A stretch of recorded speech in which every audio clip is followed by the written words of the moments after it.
After we talked about ministry, made sure everything matches up, and everything did match up because God told us that we were meant to marry each other.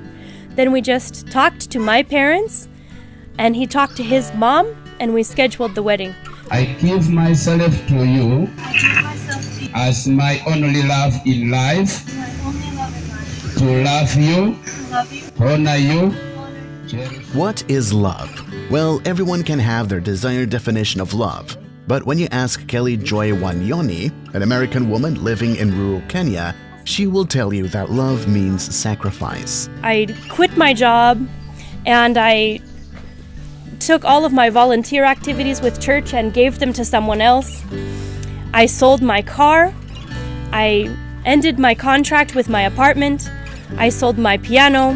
I used the money from the car and the piano to buy a one-way ticket to Kenya. She loved a man in Kenya whom she could never talk to. She married a man here who had a strange proposal. But throughout this story, you will learn how love can make you do strange things and why strange things in love can turn out to be blessings.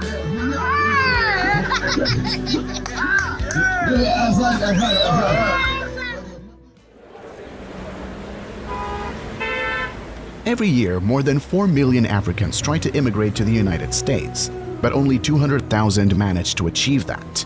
But what if I tell you that there are Americans who literally leave their paradise country to come to Africa? I mean, what can possibly make you leave a country everyone wishes to live in, to simply go and live in a certain African country? Sure enough, it's not money, nor is it some sort of good life. But then it can be love. In my heart, I was hurting because I was falling in love with Albert because God told me he was my husband, so I allowed myself to have feelings for him. You heard it right. Love can take you from the United States and bring you all the way down to Africa, down its most rural areas to be precise.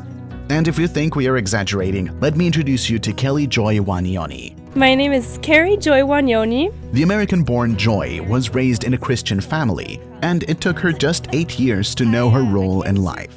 She had a vision which showed her that she would serve as a missionary in Kenya and that she would be a farmer. A few decades later, here she is in Kenya, and here we are, talking to her. My dream as a kid was to be a missionary and a farmer, but I didn't know I could do both. And here I am in Bungoma, Kenya, doing both of them now. Now, she lives in a very remote town of Bumala in the far east of Kenya. We traveled more than 480 kilometers across roads, railroads, and rivers to come here and learn everything about her passion, but mostly her incredible love story.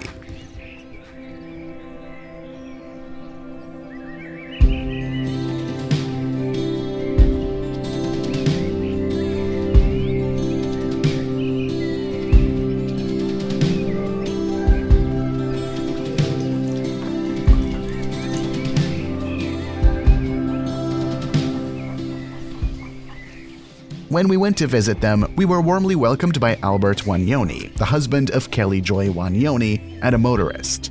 The two beautiful souls live in this very remote village with their kids, including the firstborn boy, Zachariah, and their lastborn daughter. As we arrived that morning, Joy was just waking up and preparing breakfast. Everybody was served, including these children, who always spend their mornings here to get some good tea mixed with milk, a typical breakfast for most Kenyans. My wife is Kerry. Is Wanyoni. This one is to us home. Kazi yangu ya kwanza ilikuwa kazi ya kuweka mawe kwa lori. Alafu nikaenda kazi ya pili ilikuwa bodaboda, pikipiki. It all started with a calling to leave everything behind and head to Kenya. That October 2017, Joy shattered her life for good. She was a young, educated lady who had a job, a car, and an apartment in the United States, ready to live her dream life like any other dedicated young person. But her life had a different destination, and she would not live in the United States, but in Kenya. She already knew this, but had chosen to take her time and prepare, until she was ordered by God to simply leave everything behind and come to this magnificent country. She hesitated but eventually gave in. Then she sold everything she had to take a one-way ticket to come to Kenya. I'd been having several visions and words from God about coming to Africa, coming to Kenya, and he moved and spoke to me and told me that now is the time, that I didn't need to wait for a convenient time or a perfect time. He was calling me to come to Kenya just then.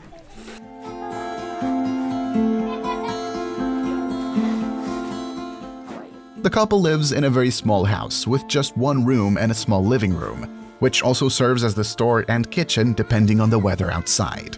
It has also a very small window and a small office table with laptops atop. This is where Joy can perform some of her office duty. With all her duties accomplished in the morning, Joy will finally have some time to sit on her laptop to do some work, if it needs to be done. But this is not a very fun thing to do while keeping her eye on her children and the other children outside, who might move out to destroy things if they're not kept under constant monitoring. This time around, she decided to show us some pictures she has in her laptop with her husband. This was planting some ground nuts and beans. Yes. These ones were taken as the couple was still enjoying their time together before marriage and a little after their marriage. It was a moment of deep nostalgia. Speaking of marriage, theirs was not your ordinary marriage, given that Albert was not even able to speak English. And he couldn't speak English. He just greeted us in Bukusu. And he told us that he'd been praying for us along with the rest of the team. And as he was speaking and talking about how God was speaking to him, God spoke to my heart. He said, "That man is your husband. And that's why you didn't get married back home." He said, "This one's your husband." So I was a little bit excited that God told me who my husband was. But I didn't say anything because to me I believe that God made the man to pursue the woman. So I waited and I didn't say anything. I said, if I heard right, if this man is really meant to be my husband, he will make a move for me. So I waited. For 3 months I waited. And he didn't speak to me. If I walked into a room where he was and I said, "Let me get to know this man who's supposed to be my husband," I would go to the room and he would run away. As soon as I got in the room, he would run away. I thought, this guy Albert, he doesn't like me. He's running away from me for a reason. So I asked his brother one day, I said, "Does your brother not like me? Did I do something to offend your brother?"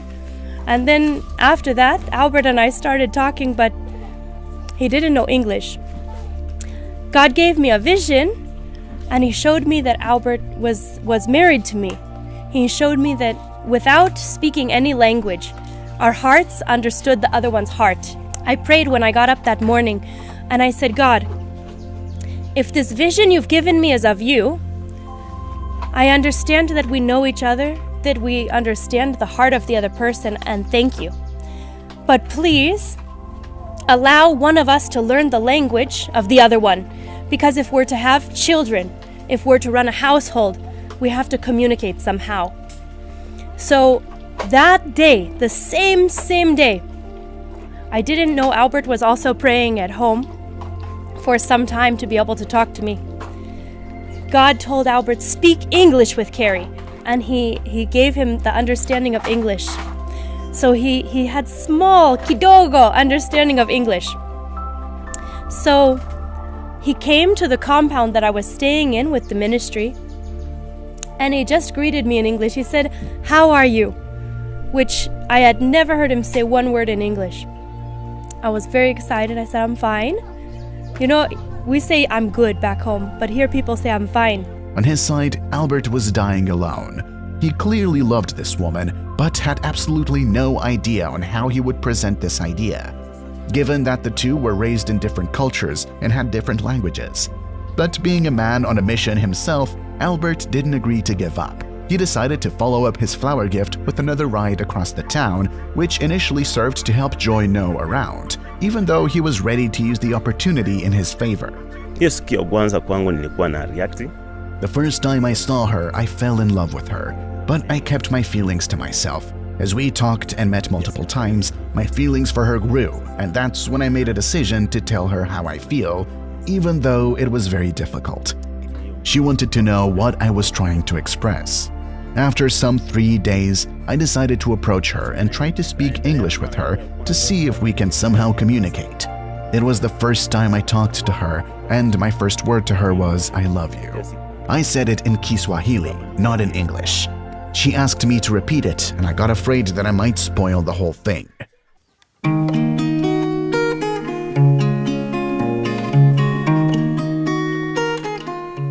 Joy was able to notice that Albert had struggled a lot to express his feelings, but most importantly, she came to fully comprehend what he wanted. It fitted so perfectly on both sides, since each one was promised by God to marry the other. But I was so worried because here in the Bukusu culture, you have to be able to cook ugali and have to cook it very well. It's not just like kind of cooking ugali. You have to get all the lumps out. You have to make it so it's not sticky. You can handle it well, not too dry. And the mother-in-law is supposed to watch you and see if you can cook good ugali to take care of her son. So that began to trouble my mind. We went to the store, we sat down and we started eating some lunch just there at the store at Tesha. We got some pilau and we were splitting one plate of pilau and saying, I said, Albert, I don't know, I know God told me I'm your wife, but I can't cook ugali. I don't know how. He said, my wife, I will cook the ugali. And that was the moment that I knew he wasn't trying to say I love you because I'm a Mzungu. Because a lot of people will tell you I love you because you're a Mzungu. And they think you can get them back to America. They think you have some money, something to give to them. I had many people trying to marry me before Albert. But I kept, you can tell when something is fake. But this one was real. And he said, I will cook the ugali. He was stepping outside of the cultural norm so that he can show me that his heart is there.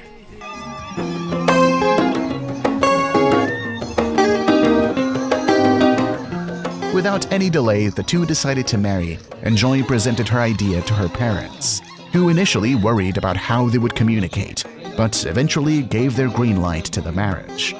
It was hastily arranged and a couple 20 people were invited, only that around 400 people of the whole village turned up. After the marriage, the couple moved on with their mission immediately, as the two started their missionaries across the Bumalo area and around Lake Victoria.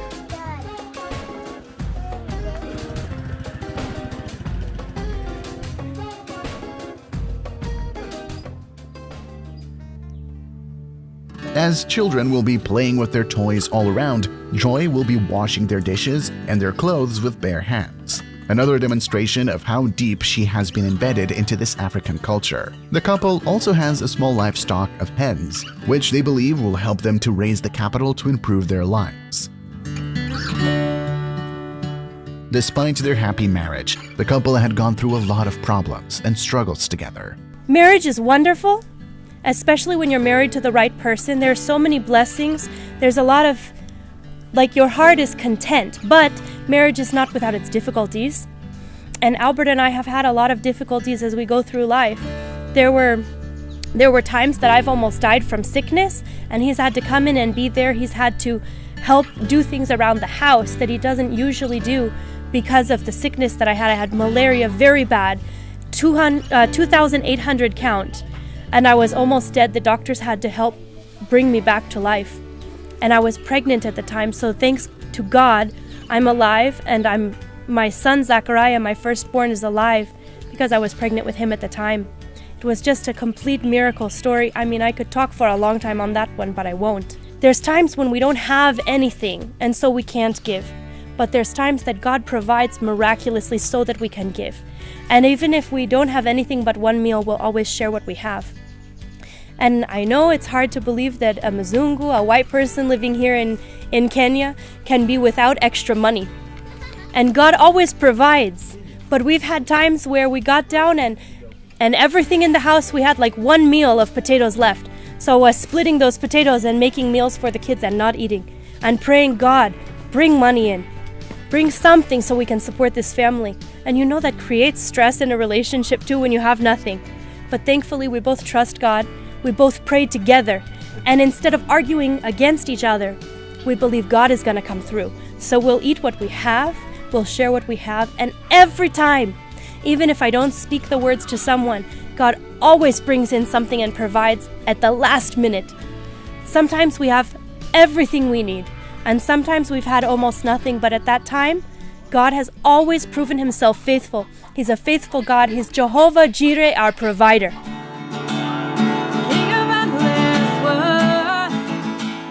Today, the couple wants to expand their mission and enlarge their missionaries. They plan to engage with more people and also establish school and training facilities dedicated to young people. People who can come alongside us and help us do the work.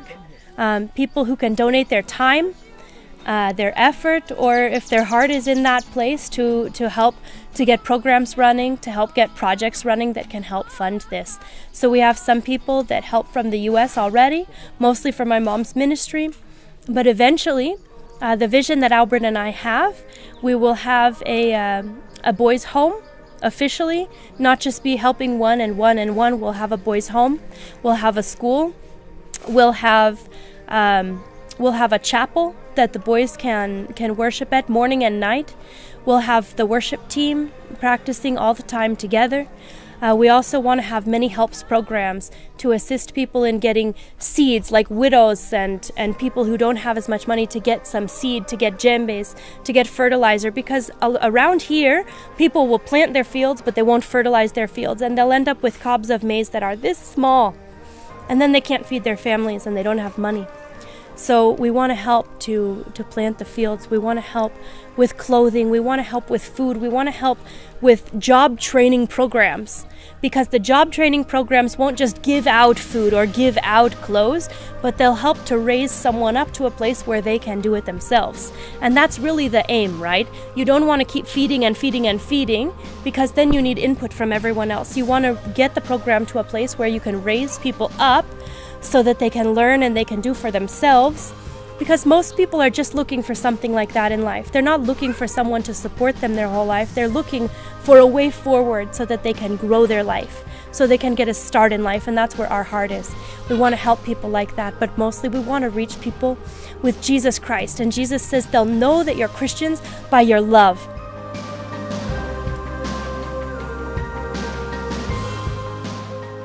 Thanks for watching. Please remember to subscribe.